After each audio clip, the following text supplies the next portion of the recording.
Everyone, so how do you effectively construct a team in Genshin Impact and by that very token assess how good units are? Now, these topics are quite broad and we won't be able to cover it in this short video, but there are three overarching principles that I do think we need to look at, and hopefully you'll find this informative either as a beginner or as a veteran player.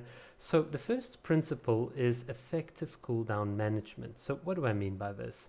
Well, what you want to do is, when you're pressing your abilities, you want to swap to different characters and you want to execute different abilities, but you want to do so in a way such that all the cooldowns overlap between the different characters. So here you can see my Xingshu and my Kokomi. Well, their cooldowns are not really overlapping. There's like a bit of a gap there, and this gap can easily lead to dead space. In other words, we're in a position where we've pressed all the buttons either too quickly or in the wrong order, and now we can't attack, or we're just sort of waiting for the clock to pass.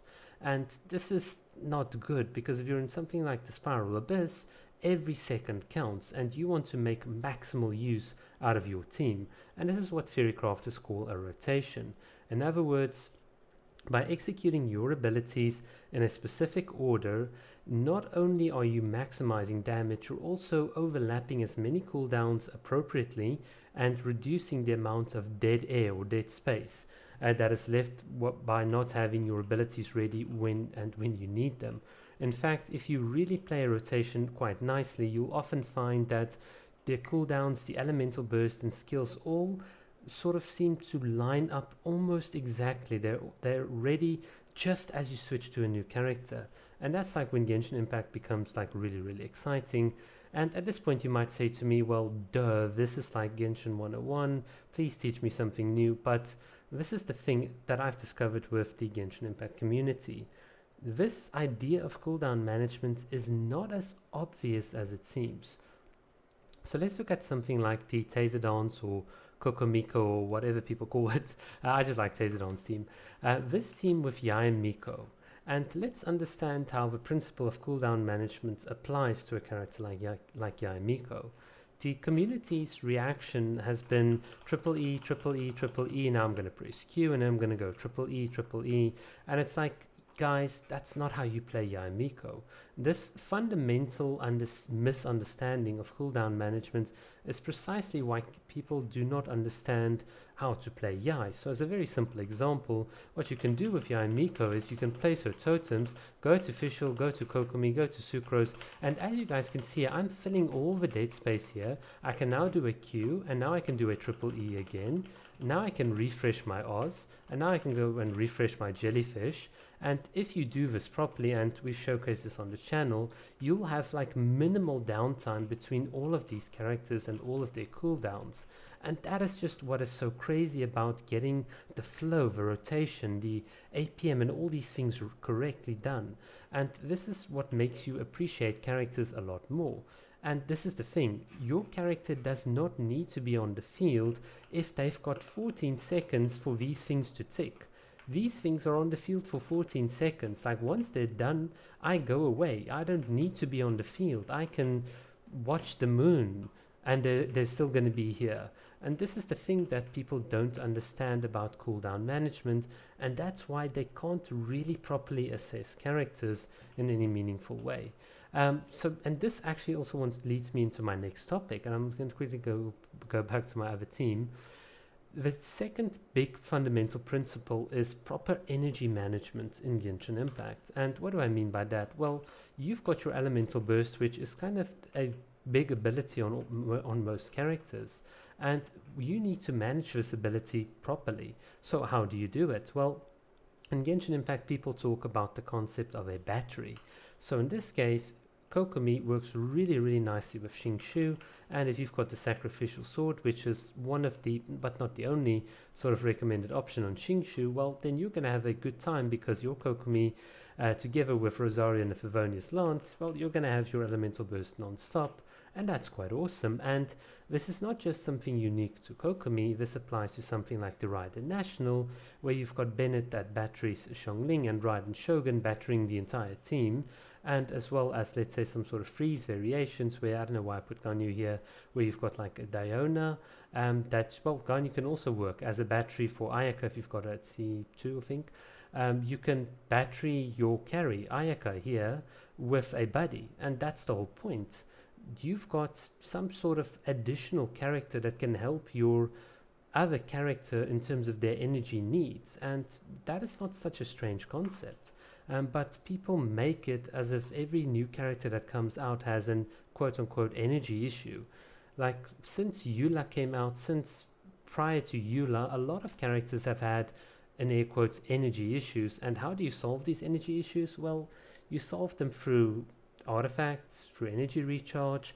But what a lot of people fail to recognize, and this is what I praise miHoYo for, is the fact that characters that have high burst cost have higher scalings, but also there are now weapons in the game that actually take advantage of the fact that you've got a high burst cost and can reward you for having a high burst cost. And that is like really, really cool. It can even reward you for your team members having a high burst cost. And if you do go really, really crazy with a pairing like Yai and Raiden, well, think about it. Yai Miko's high burst cost helps Raiden Shogun, and Raiden Shogun's E ability means that the higher your burst cost, the more elemental damage you're going to do. Kind of really nice how that works. So just because a character has a high burst cost and so-called energy issues doesn't mean you can't manage these effectively, and you certainly don't need extra constellations to do it if you are smart about your builds and your team rotations. Again, the concept of having a proper rotation and drafted team can influence like the sort of energy requirements that you need to build, and if you can get those properly, well, then your entire team is starting to shape up to be really, really awesome. The final thing that I want to talk about is this more of like an advanced idea, but the idea that certain characters in the game can snapshot abilities and other characters are more dynamic on the field. So what do we mean by snapshot? Snapshotting refers to your characters executing abilities, and their current stats are snapshotted onto those abilities regardless of how your character's ability or like stats change afterwards. In other words, a good character is like Xiangling. Everyone sort of uses that as a basic example, but basically when Bennett casts his Q and he's got his noblesse artifacts, he's gonna sort of increase Xiangling's attack, and when she presses her Q with her Pyronado, that attack buff is snapshotted onto the ability that's now on field. And basically, regardless of how Xiangling's stats now change, the Pyronado still keeps or still acts as if Xiangling's got those original stats on. Another character obviously is a character like Fischl, so when you buff her attack and you put Oz on the field, he sort of snapshots that buff. Characters that do not snapshot are characters like Yai Miko, and these sorts of things are very important for team drafting because they do influence the type of artifacts that you need to put on. So for instance, in this team like with Raiden National, you would not put in, I think it's a Thundering Fury set where Bennett can just like reduce his cooldowns. You want to put like Noblesse on Bennett, otherwise you're not giving stats to Xiangling. Like this very principle of what characters want to snapshot and what characters want to be dynamic on the field does influence your build and like the different team members that you need to have. And it's something that a lot of people don't talk about, but it is quite important because this also influences again your rotation, and then as a consequence like the sort of energy management that you need to do. So these three principles of what are my cooldowns, how do I need to manage them, how do I need to manage my energy, and how do I appropriately cater for the different inherent capabilities of characters, whether they can snapshot or not, are all fundamental things when it comes to drafting teams. And when applied appropriately, hopefully you guys will be able to get some good clearing times and like a deeper fundamental understanding of the game as well. And you would also join me in absolutely saying that the majority of the community is like dead wrong about Yai. But this is not the point of the video. The point is, by understanding these principles, you can get a lot more out of a character than is obvious at first.